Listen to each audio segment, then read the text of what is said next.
And now we present to you America's quintessential iconoclastic anomaly. Wow.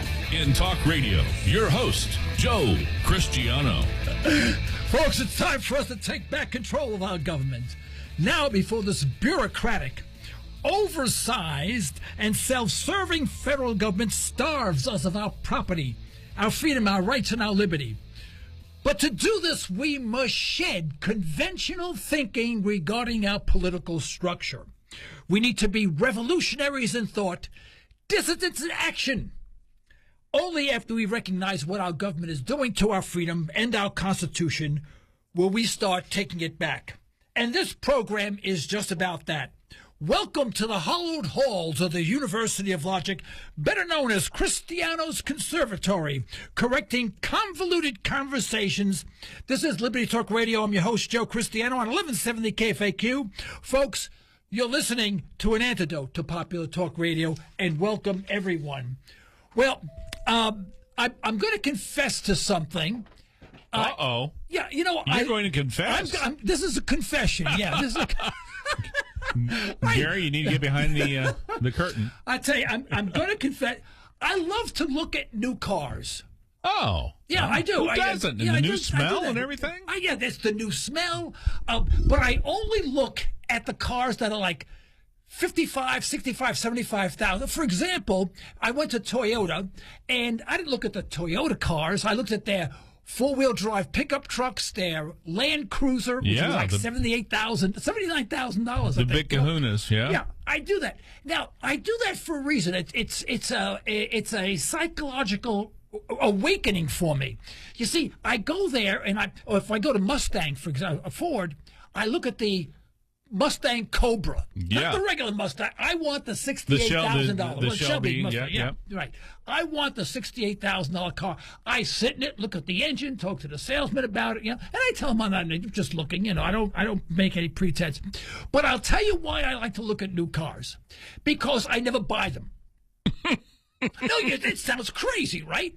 But let me. How do you fight the urge? Oh, that's because I'm so cheap. No, but because I go through a mental accounting. I've had my own businesses for years, and I'm constantly doing mental accounting, right? Right. And I still do this. I do it for my wife's audiology practice, my occupational health testing company, my radio stations, and everything. Anyway, and I'm asking my wife. She says he's always with a checkbook. He's always doing some sort of accounting. Although I'm not an accountant, but anyway, and aside from that, but what happens is when I go into a store like that, a showroom, and I walk out, I go, you know what I just did? I saved myself $74,000. I saved myself $3,000 to $5,000 worth of depreciation the second that I drove it out of the showroom. Oh, yeah.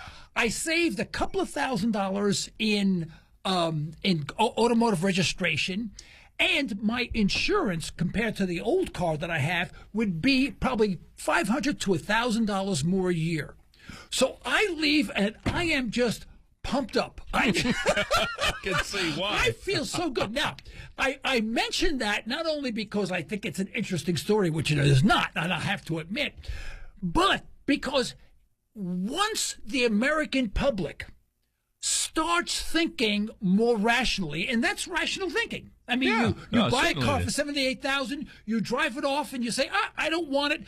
You didn't put more than 30 yards on the car, drive it back, they say, we'll give you 72 for it. I mean, let's face it, you lose thousands of dollars. Well, my point being is that when America wakes up to this, just think of the number of industries that are affected by a loss of car sales. Oh, my gosh. Right. Yeah. You have the rubber hold on, please. Oh, hold on a second, please. They're asking me for my phone. There you go. Okay, we have confusion here at the studio. That's all right. I guess I need to make a call. And by the way, folks, the voice you hear in the background is Jim Gerald's. Here at 1170 KFAQ. We have Kevin here today. Kevin, say hello. Joe. Kevin's visiting with us today, and of course, my agents here are Gary and my lovely wife Erin is always my support. Anyway, but when the industry if only 10% of the people who are now shopping for a car go, I could save a lot of money, I'll put new tires on my car. Or I'll get the brakes fixed. Instead of going out and instinctively wanting to buy a new car and thinking they're getting a good deal. All right. Once that happens, you have the entire rubber industry. You have the petrochemical industry because they make the plastics. You have the aluminum industry. You have the steel industry, right? You have I said the rubber industry, right? You have the electronics industry. In other words, cars affect every single industry nationwide and worldwide. A lot of companies go into it. Absolutely. Everything that you can think of that is composed of making a product isn't somehow in your car, electronics and all that stuff. Now, will that day come? That day will come. And let me explain to you why. We had a dot-com bubble back in 1999. I remember that well. Right. I lived in Seattle when all that went on. Yeah. Beautiful, wasn't it? Yeah. Real pretty. We had the collapse of long-term capital management, of when Jim Ricketts was the legal counsel for, and he's the author of the book, The Death of Money. It's brilliant. Anyway, so we had that. Then we had the housing bubble, right? Right. And then we have now a bond bubble, but we also have an auto loan bubble. Secondary financing. That's right.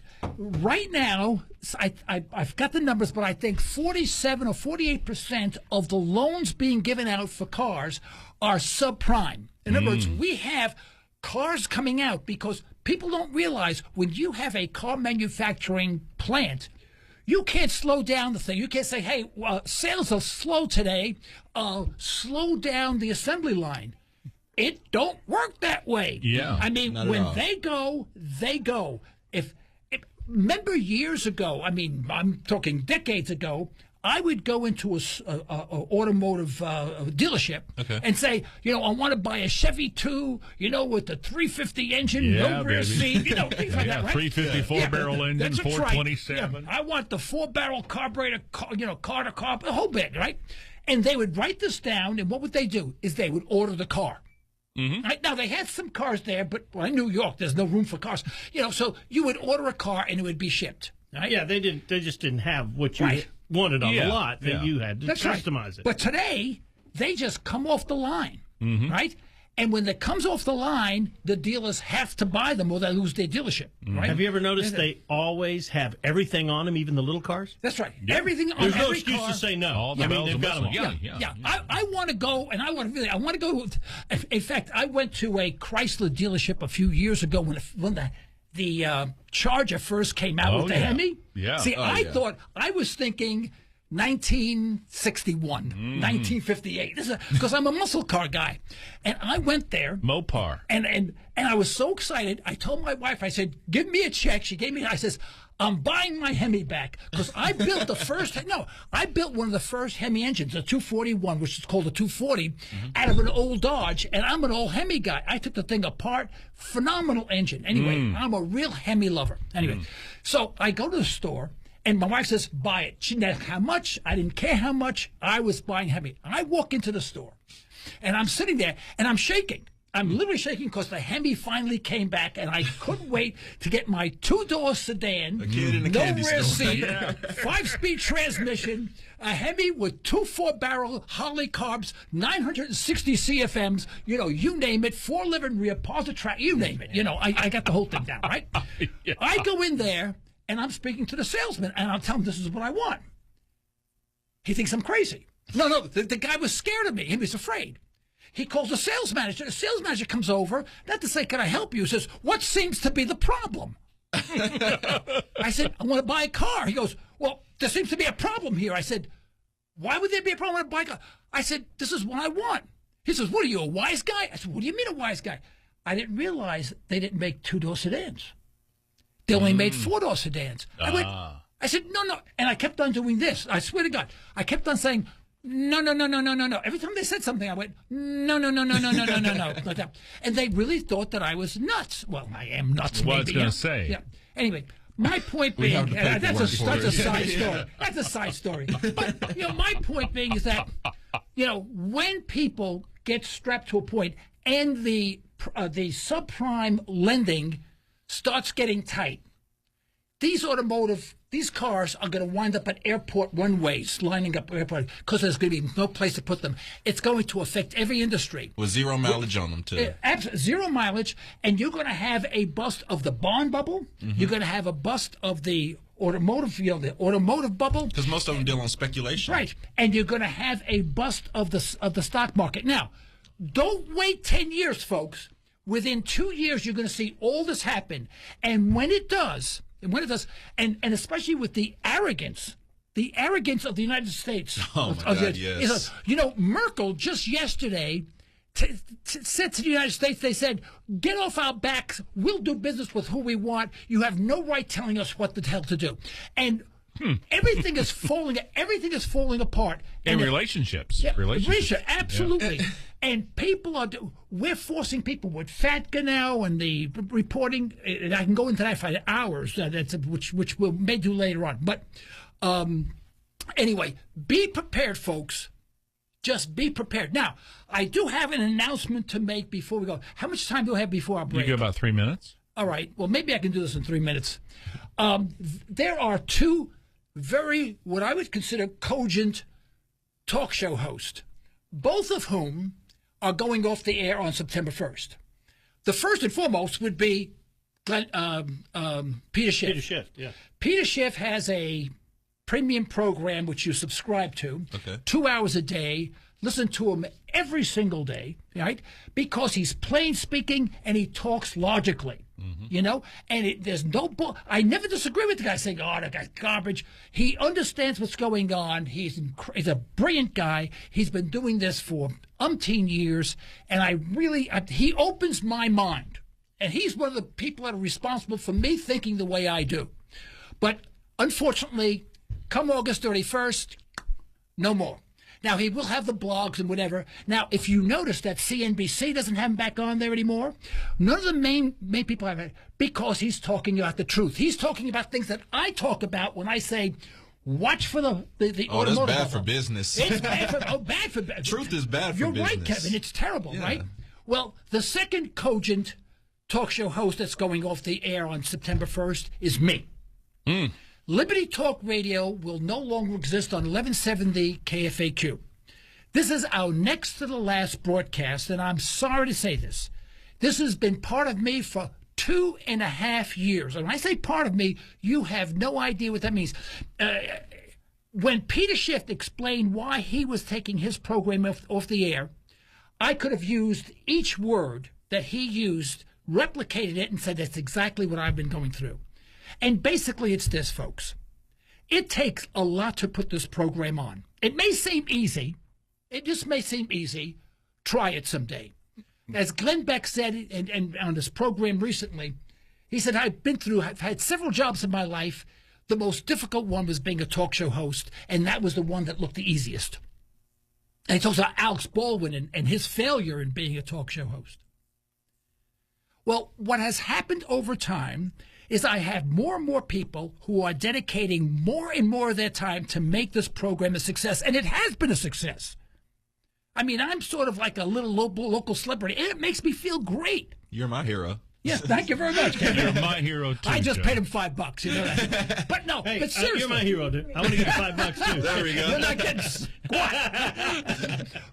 But my point being is that I've come to the point where I feel like people's time is important to them. They have businesses to run as well as this program, and I'm taking advantage of them. Now, they don't feel that way. They're willing to do it. I cannot continue to do it. And now, of course, we have sponsors, but then you have to go out and get sponsors. And then sometimes when you get a sponsor, they don't pay, and then you got to go over there, et cetera. Believe me, it's running an entire business, and I really feel as if I have taken too much time from too many willing people who want to see this a success. Now, I'm not going to be off the air entirely. I still have my internet program, libertytalkradio.com, and I'm setting up an independent studio. We're going to film it in the whole bit. We won't have it next week. It's going to take a little bit of time. We don't know where it's going to be or whatever, but it will be high-tech and will be internet only. and I regret leaving 1170 KFAQ, and you have no idea how much I mean that. I think it's been a great opportunity for me. I've had fun. And as a talk show host has said in the past, ditto. No, really. And really, it has cost me personally a fortune. Yeah, and not only in time and money, etc. Yeah. But so understand that. All right, I just want to go. Let's go to break. We'll be right back. Don't go anyplace. Well, I'm back, and the second half of this show, in fact, at 7:35 Central, we're going to have Jim Mosquera. And Jim is the author of a book, Escaping Oz, Protecting Your Wealth During the Financial Crisis. He was on a program a couple of years ago, and I'm not sure if he was on my internet program or this one. In fact, you know, what's really strange is that I've had more high-powered people on my internet program than I've had on the KFAQ. Oh, I have. I don't know why. Really? Yeah. I've had Dr. Kutlikoff, you know, with the University of Boston on there. Wayne Allen Root. Allen Root told me this. He said, I am the only internet radio broadcast program that he will be on.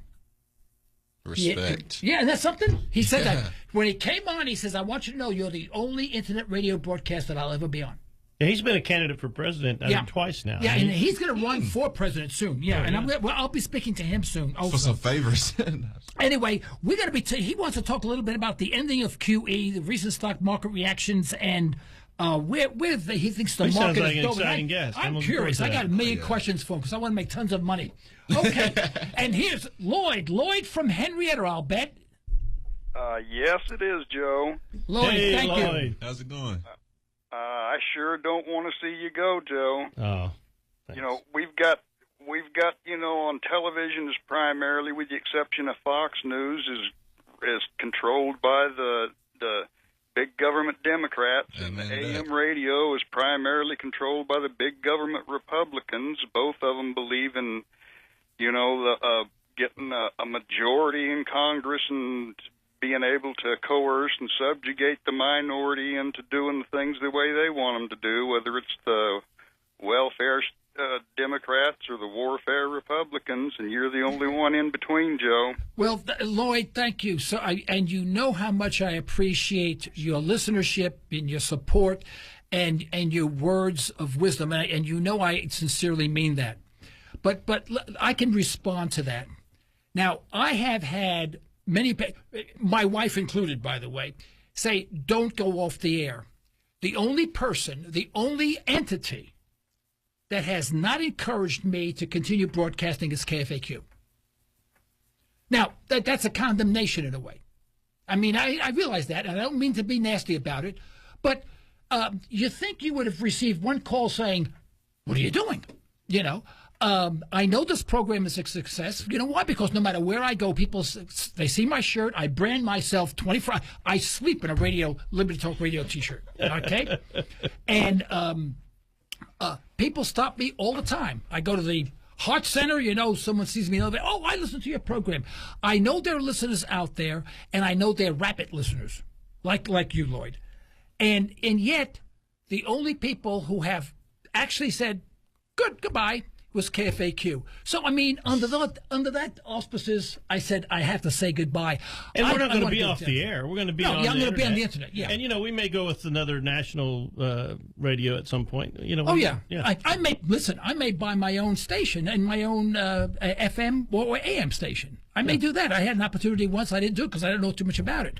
But now that I have Gary here and I have so many other people who been in radio, maybe next time around when someone comes over and says, I got the station, this frequency, I'll have you look at it and we'll do it. Lloyd, thank you very much. You want to make any other comments?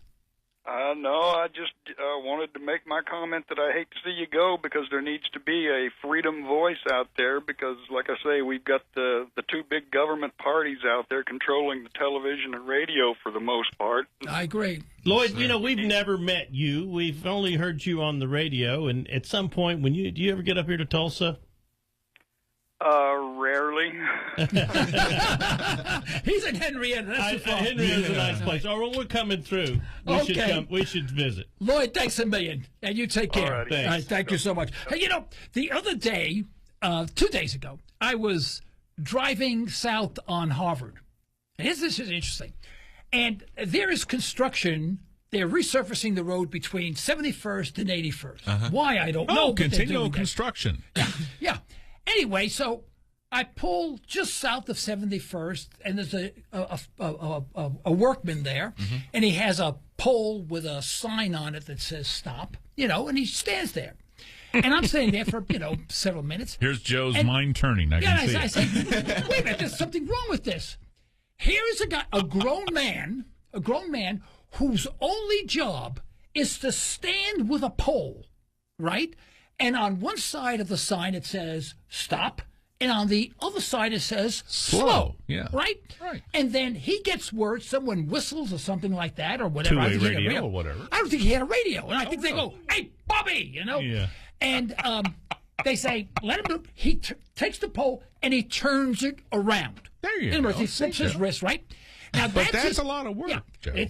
Now, I come back I'm coming north, right, later on.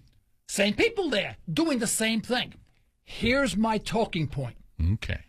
How much education did it take to get that job?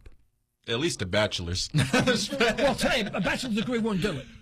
Oh, no, he was probably a bachelor. At least a bachelor.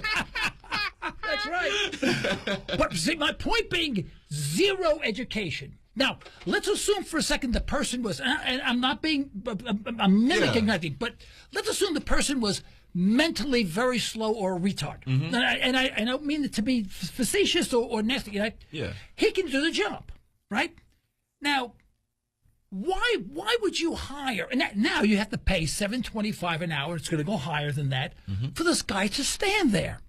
Now, could you take a kid out of elementary school? Let's assume the summertime, elementary school, with no experience. Oh, and by the way, what education? No education, no nothing. With no experience in working or anything like that, to hold that sign and say, Bobby, every time the guy whistles, you turn the sign around and says slow and then stop. And Bobby will say, okay, I got that. Right? And that's the end of that. And you say, Bobby, I'm going to pay you $1 an hour. Now, just think about this. So now you're paying, now you got guys on both ends. Now, someone do the math. What's $7.25 an hour times 8? What does that come out to be? Someone do the math. Calculator. I don't have. I should have done this. 8, 16, 24, 32, 40, 40, 54. 50, about $60. Yeah. Around $60, right? So you're paying $60 a day on each side, $120. Now, if you had this kid from grammar school, I'm in Michigan, you paid $1 an hour, you'd be paying $16, right? Look at the amount of money that you would save just in those two jobs alone. When you bid your job, of course, the bid would be lower because you look at the materials, you look at the engineering, you look at the equipment that you have, the insurance, and of course, the labor is a big thing, right? So all of a sudden, labor becomes a smaller portion of it, right? So they're able to build a road less expensive. Now, progressives would say, oh, that's because the guy's going to put all the money in his pocket. No, he's in a competitive bidding environment. He's going to bid lower and get that job. He's actually creating jobs by hiring a kid in elementary school. And the taxpayer's going to save money. All right, we have Kathy from Sand Springs on line 2. Let's take it. Kathy, what's up? What's on your mind? Well, Joe, back in the 60s when they were protesting the Vietnam War, they had a little ditty that went like this. Hell no, I won't go. I've got one for you. No, Joe, please don't go. Kathy, I'll say this. My wife is looking at me right now. She's staring at me. I'll say, Kathy, I love you, okay? Only if you I appreciate that, Kathy. Thank you so much for those kind words. Believe me, this, this is going to sound very trite, but this is going to hurt me more than it's going to hurt KFAQ or anyone else. Believe me. Oh, I know it will. I know it will. There's never going to be another Joe Cristiano, ever. Well, thank you so much. You make my Saturday evening. The wise guy on the radio. Maybe you can catch me on LibertyTalkRadio.com, okay? Get you on the internet, on the dot. Yeah. And okay. Okay, thank you, sweetheart. Appreciate it. Bye. Wow, that was wonderful. That's nice. Anyway, that's really nice. Well, my point being is that now you lower the cost of making roads, you not only are able to attract more business and employ more people, lower taxes, but you lower taxes and you can build more roads because you have more money.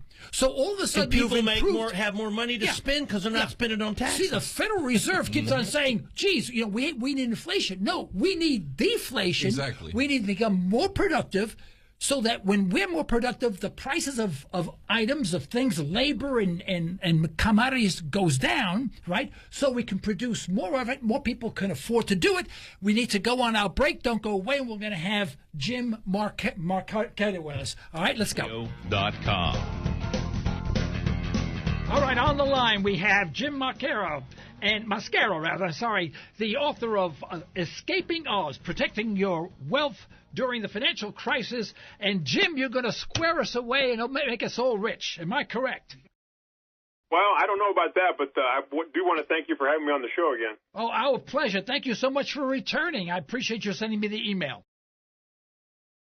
Well, looking forward to hopefully a thoughtful discussion. Okay, well, what's happening? Can you tell us what's happening? The markets are kind of screwy. Of course, it's going up. Most say because it's the cheap money.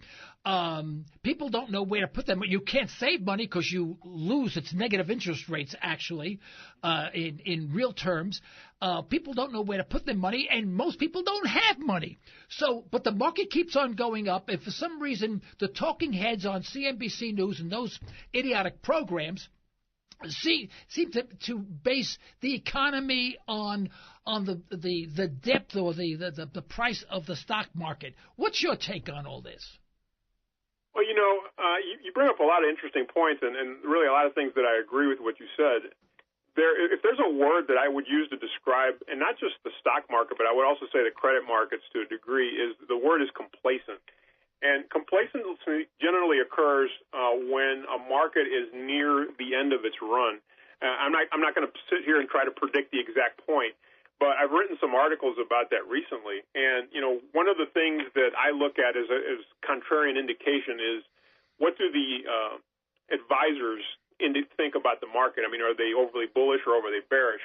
And typically, when they're overly bullish, it generally tends to indicate that we're much closer to a top than we are to a bottom.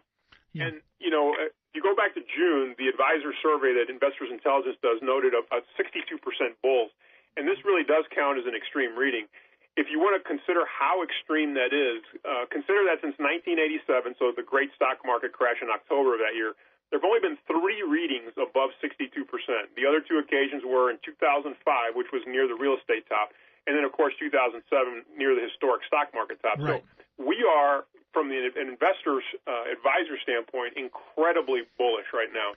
There's another, I think, a very interesting financial index that the Federal Reserve Bank of St. Louis, in my town, publishes, and it's called the Financial Stress Index. And that's a combination of measuring things like the VIX, which is a volatility indicator, looks at the S&P 500 financials, and about 18 different measures that really focus on interest rates and interest rate spreads. And that's really important because I mentioned earlier that we have a lot of complacency in the credit markets as well.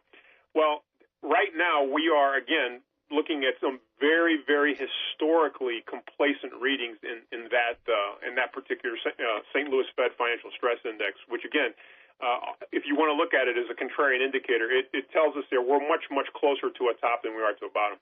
Yeah, well, I sort of agree, not sort of, I do agree, with the likes of a Gerald Celente, who's the, foremost world, I guess, trends forecaster, because he doesn't say, well, come January this will happen, but he looks at trends around the world, and those trends don't speak very well for our economy or for our income or for our productivity or even for the very social fabric. It seems that when we spout numbers, we spout them quantitatively, but not qualitatively. We say, oh, car sales are up, but they won't say why they're up. For example, they're giving the cars away or they're giving loans away to subprime. In other words, we only get the quantitative measure but we don't get the qualitative measure. Am I on the right track, or am I delusionary? Well, and you're right. I mean, there's a lot of figures that get thrown at us, and unfortunately, I think in probably part of this discussion, I'm going to throw some more figures at you. However, these are figures that you probably won't hear about as much. Let's talk about maybe some of the qualitative aspects, but I'll try to affirm my statements with some quantitative data here. And so let's talk about something that's occurred, I guess, since 2009. So sometime in 2009. We were told, I guess, by the Bureau of Economic Research that the recession had officially ended. And so, if you look at that, again, on a qualitative measure, you think, oh, okay, well, that means that, there's more people working, right. Incomes are going up, blah, blah, blah. Well, one thing that's really interesting about the unemployment rate, and the unemployment rate as measured by the government has gotten better. Now, there's another measurement that's called, I think it's the U14 measure, which is higher than the published 6 point whatever percent it is right now. U14, I thought there was only U1 to U6. Yeah, I think there's another one that basically that includes a broader segment of the population, so it's always going to be a higher percentage. But let's look at a qualitative thing. So we know that the government tells us that the unemployment number is better. Okay, so let's take that at face value. But there's another little interesting statistic. Again, this is quantitative, and it's called the civilian labor force participation rate. And what that tells us is of all of the people that can work, what percentage are actually working? And, if you look at that figure, Joe, since 2000, that has been trending down. Right. 2000. Right. And since the start of the recession in 2008, still trending very down. So if you think about this for a second, we've had a, quote, economic recovery since sometime in 2009, but you actually have fewer labor participants than you did before. Yeah, what's that percentage, Jim? What's that percentage? Was it 52? I forgot the number. I saw that one time, and I don't recall. We're around 63%, and we used 53? To be at like 67%. Right. Okay. You see, I fall in the special category. See, I work almost 24 hours a day, and I don't want to work, but they don't count that, do they? Well, I don't know how old you are, but I'm going to give you an interesting statistic. So sure. I've heard that some pundits say, well, the reason that there's a lower labor participation rate is you've had all these baby boomers retiring, so they're not going to be working. Well, an interesting bit of research that I did earlier this year was, well, if that's the case, then the civilian labor force participation for those 55 years and over, okay, so those potentially could be retired, should be going down. Right. Well, guess what? That has not happened. As a matter of fact, since about 2005, their participation has gone up. That's right. Since the end of the recession, they've been pretty much, a little bit higher to around what they were before. So if you look at just 55 years and older, there's actually more or at least the same of those people still in the labor force. Now, you might also hear the argument, well, what about people that have bachelor's degrees and so forth? Well, guess what? Their labor participation rate has gone down since the recovery. So, you have, on the one hand, you have overall fewer labor participants. You have one segment that you have at least the same number of participants, the older folks, so to speak. And, having a diploma did not necessarily insulate you from, for at least being a labor force participant. Well, what's going to happen? I know those between the ages, I think 25 to 45, labor participation is down, and it doesn't seem to be getting much better. And there seems to be a structural problem in our unemployment figures. In other words, we have people who want to work, and we have companies that want to hire, but they don't want to hire the people who want to work because they don't have the right tools, the proper degree, the proper experience. In other words, we have a mismatch, and I think some of that has to do with people getting easy government loans to go to college when before they may have maybe gone to a trade school, went to college and got a degree in sociology, and now they can't find a job. Am I off there, or what's going on around there? I think you hit the nail right on the head, Joe. It's interesting because I was doing some research for an article a couple of weeks ago, and I was looking at consumer debt. So what's happened to consumer debt since, let's say, the recession of 2008, 2009? Well, if you look at revolving debt, which is, credit card debt, it's actually trended down, noticeably since then. So people have kind of pulled back there. On non-revolving debt, it's actually gone the opposite, and it's actually increased. And well, that's interesting. Well, what's part of non-revolving debt? Well, it's student loans. So, now you have student loans north of about $1 trillion.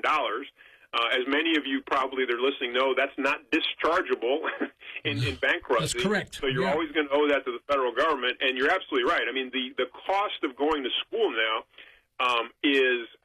this is my personal opinion. Typically, when you have government greatly involved financially in some aspect of business, it'll tend to drive the price of that up. College education is certainly one of those. Healthcare, is another. But there's a lot of people, obviously, that have gotten degrees that are not properly matched, to your point, to maybe the actual needs of the economy or to labor. And as a result of that, now you have some sense of structural unemployment and a large amount of debt to go with it.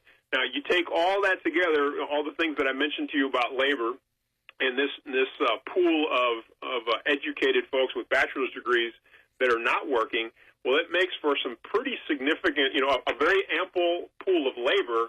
And what that means with all of this labor available, that does not bode well for increases in wages. So there's actually some downward pressure on labor rates, and again, my estimation, because of some of these conditions that exist. Right. Well, there's one thing that I have not read about, we don't talk about, and it looks like we try to avoid, and that is not the structural unemployment, but the psychological unemployment. In other words, we have young people who believe in their own minds that they have an education because they have a college degree, that cannot find a job, are highly in debt, not only to the student loans, but also credit cards, which they're addicted to, and maybe a car loan and whatever. And they don't see any way out. I personally know a couple of young gentlemen, nice guys, and I'm not a professional, but these kids are depressed and maybe suicidal. And I'm not saying that lightly. But they feel that way because when you hear them speak, there's despair in what they're saying. So this rips at the very fabric of society, well beyond, and has ramifications well beyond just the fact that we have an unemployment problem. Well, and you bring up a good point, because the one thing or the one age group in society that can tend to destabilize it the most is what people that tend to be on the younger side, right? Right.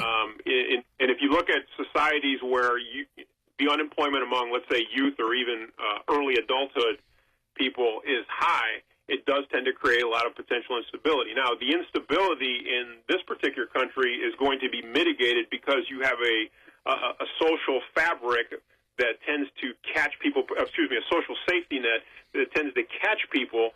And now we're up to about 50 million participants in the Supplemental Nutrition Assistance Programs, aka food stamps. So that's one level. You had unemployment benefits that at some point got extended to 99 weeks. So, we have a social safety net that tends to mitigate some of the effects of some of these structural unemployment issues that you mentioned. But that obviously has its own pressures, and that can't continue forever. Oh, no. In fact, I think that's devastating. And I'll give you an example. I won't tell you how old I am, but I'm over 140. I want you to know that, okay? I'm that old. But when I was in high school, I went to a camera store on Gun Hill Road in the Bronx. And I love this camera store. They had all these fancy cameras. I knew nothing about cameras, but I was fascinated by the store. And I went in there, and this guy was named Ben. Ben, I think his name is Ben. And I said, I want a job. He says, I don't need anybody. I said, but I want to work here. He said, I don't need anybody. And he said, I can't afford, to have someone else on site. I said, oh, no, I don't want to get paid. I said, I just want to work here. I want to learn about cameras. I'll help you out, whatever. And don't feel obligated. Don't pay me. I'll come here and I'll work 3 hours, 5 days a week after work, and then I'll go home and do my homework. Ambition. And he said, you're kidding me. I said, no, Now, I had to go back a couple of times. Eventually, he hired me, and that was my favorite job. And I never forget one time he I think I made the wrong change and I screwed up the store and he lost a lot of money on me. But no, he did. You know, I have to admit it was horrible. But I'm just saying that. But today, this guy would be serving a life sentence in jail. But I learned a lot about cameras. I helped him out. And you know what he wound up doing? Every Saturday, when I would come in for Saturday morning, I'd be there for a couple of hours, he would pay me money. And it was always a lot more than I ever expected. And I never asked him for a dime. Never followed, say, hey, you didn't pay me this week. Didn't want any money. And yet he paid me. And then I had a great Saturday night because I had money in my pocket. And everyone benefited by that. Today, everyone would be in jail. I would be on some sort of psychological rehabilitation program. He would be serving 20 years in jail. They'd close down the camera store. People wouldn't get their cameras back. I mean, society's gone to hell in a handbasket. What do you think, Jim? Well, you know, it's interesting because I was just thinking when you said you didn't ask for any wages and he paid you something, you know, he obviously made some sort of a conscious decision about what your labor was worth. Even though you're willing to work for free, he made a conscious decision about what your labor was worth.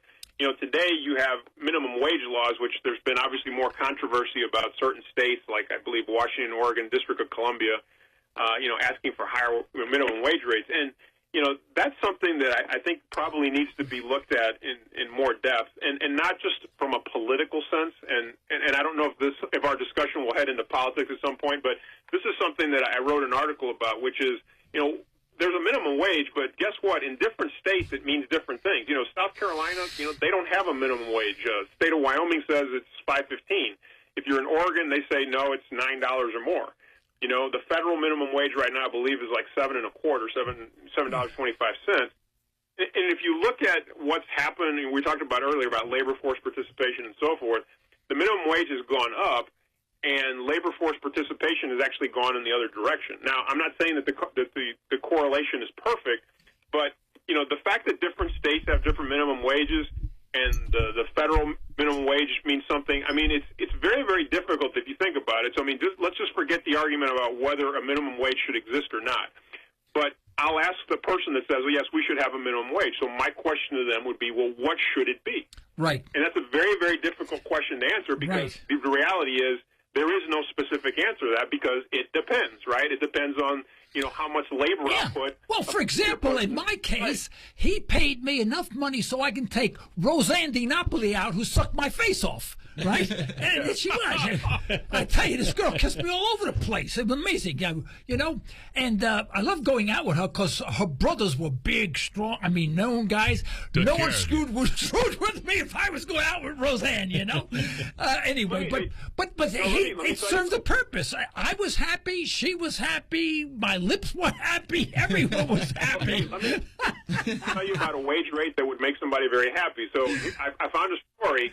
There's a town in North Dakota by the name of Stanley. Mm-hmm. It's only 2,000 people. It's on the northwest corner of the state. You're like, well, what's so important about that particular town? Well, there was an ad that appeared in Craigslist soliciting for like somebody that would deliver pizzas and make pizzas. Well, I mean, nothing unusual there, right? But what was unusual was that they were projecting that if you worked a 49-hour work week along with, you know, some paid vacations, some bonuses that they would give you and, you know, tips, they estimated that you would make, get this, $56,000.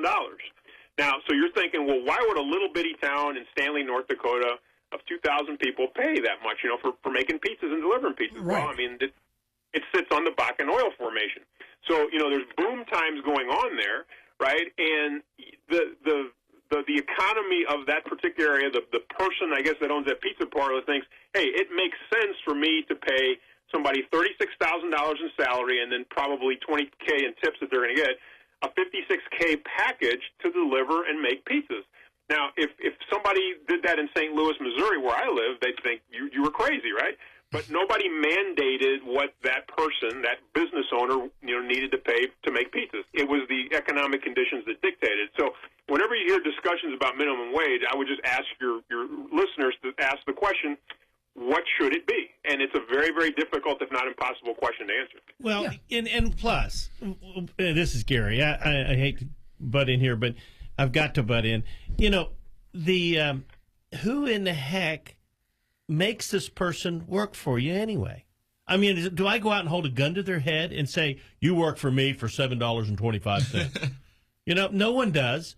If you don't like it, go to someplace else where they'll pay you what you're worth. And if they don't pay you what you're worth, make the man is so embarrassed, like the gentleman that Joe worked for, that he'll pay you something even if you don't want anything because you're worth it.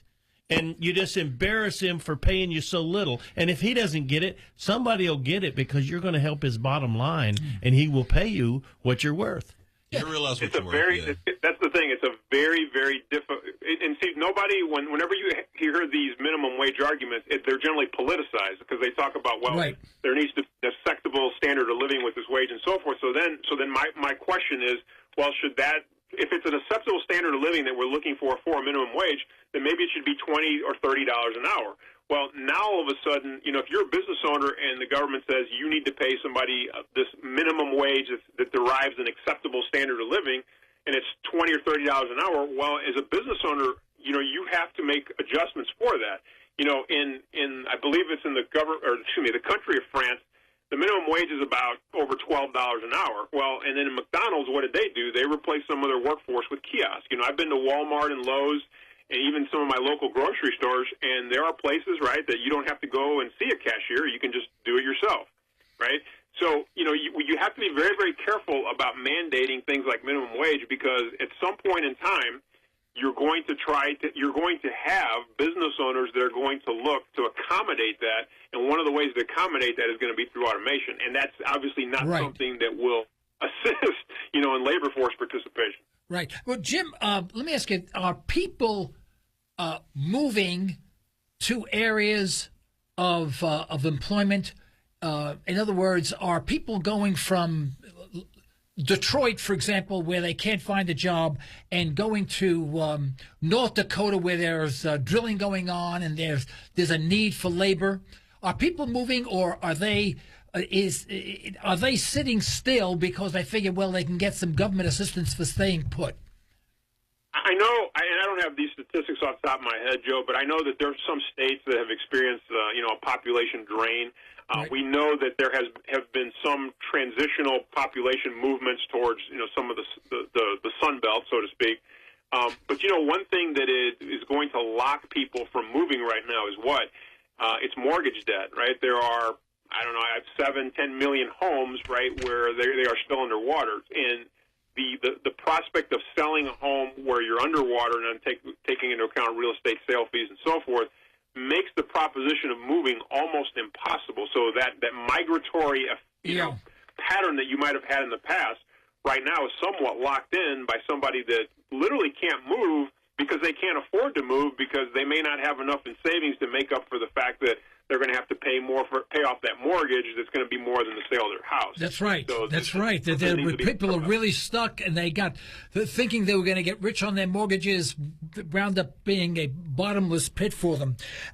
Jim, is your book still for sale, Escaping Oz? It is. Escaping Oz, Protecting Your Wealth During the Financial Crisis. It's available at the Amazons of the world and CreateSpace. If I could just briefly mention, Joe, because of some of this economic research that I did, and some of the common things that I kept seeing was the word debt, and on a personal, consumer level, but I also saw it on a business level. So I've started a consultancy, a boutique consultancy that helps small businesses with debt mediation and capital acquisition. Okay. We could probably do a whole show on some of the struggles that small business, the true engine of job growth in America, some of the struggles that they encounter on a daily basis from all sorts of fronts. Not just the regulatory things that are imposed upon them now, but just day-to-day challenges of being in business. And so that's some of the things that I'm helping small businesses with when they run into debt problems. Okay, listen, on our internet program, I'm going to have you back, and we'll have a lot more time. Right now, I need to cut off because we're running out of time. Jim, I'd like to thank you very much for being on our program. Folks, this is Jim Mosquera. He is the author of Escaping Oz, Protecting Your Wealth During a Financial Crisis, and I do hope you'll accept our invitation to return at a later date. Well, thanks again for having me tonight, Joe. Jim, thank you. Okay, Gary. Joe, we met an interesting guy this week. Okay.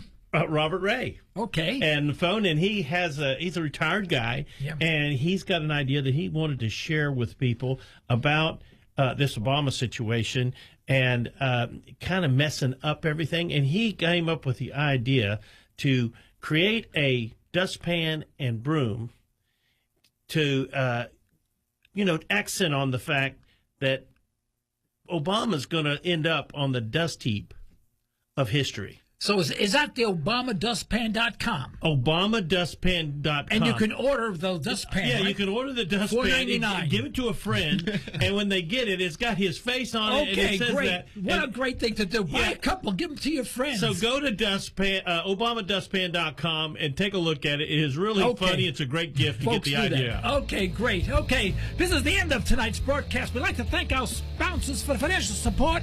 We'd like to thank you for listening in. Folks, you can further the cause of liberty by recommending this program to your friends and let us hear from you. Our email address is comments@libertytalkradio.com. Remember, you're either allowing your liberties to be taken away or you're striving to protect them. Unfortunately, there is no middle ground. Also, remember, support those who support this program. With that, until next time, I'm Joe Cristiano. This is Liberty Talk Radio on 1170 KFHQ. Stay well, stay tuned.